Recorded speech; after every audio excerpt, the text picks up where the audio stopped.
The entire Watamu coastline is part of the Watamu Marine National Park. The park stretches over 229 kilometers of white sand beach, and we were lucky enough to be staying a few minutes walk away on a private path right on Turtle Bay. We spent most afternoons playing at the beach in the Watamu Marine National Park. The children absolutely loved playing at the beach, even though most of the beach nearest to us was covered in seaweed.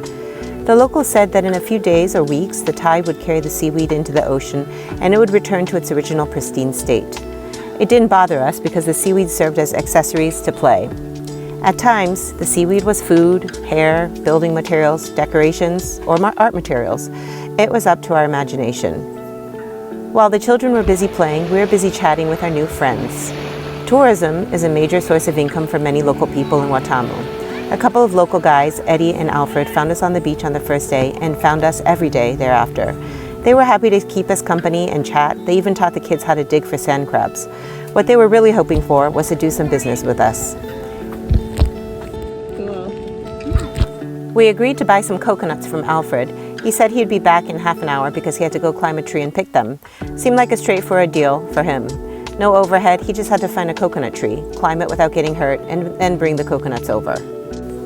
From Eddie, we booked a private boat to take us out into the open water for snorkeling.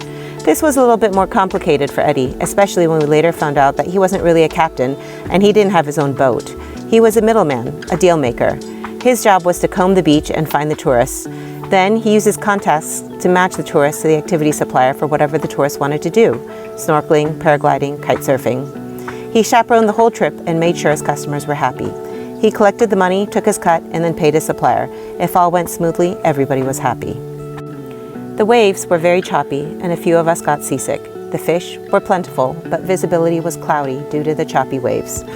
We could easily see angelfish, groupers, filefish, lionfish, and snappers swimming very close to us.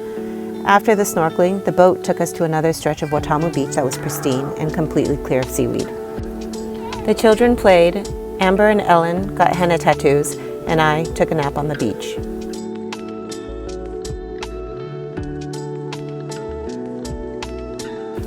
We headed to Caterpillar Island, where a fresh seafood lunch was prepared for us. Some of the local residents took us on a canoe carved out of the trunk of a baobab tree into a creek surrounded by mangrove forests.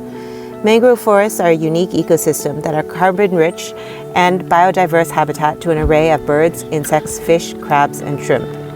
Unfortunately, the mangrove ecosystem in Kenya are under threat and have been reduced significantly. The main cause is unsustainable harvesting, as mangrove wood is a strong wood that has been used for building hotels, houses, and boats. It was a short trip back on the boat, and we were happy to see the big rock on our beach from a distance. The seaweed covered the beach. The afternoon sun was glistening on the water like a million precious gemstones: citrine, aquamarine, topaz, peridot, tourmaline.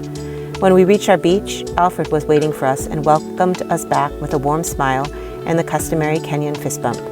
He asked how our day went and whether we needed any more coconuts. We thanked Eddie and paid him what we owed him. Deal closed.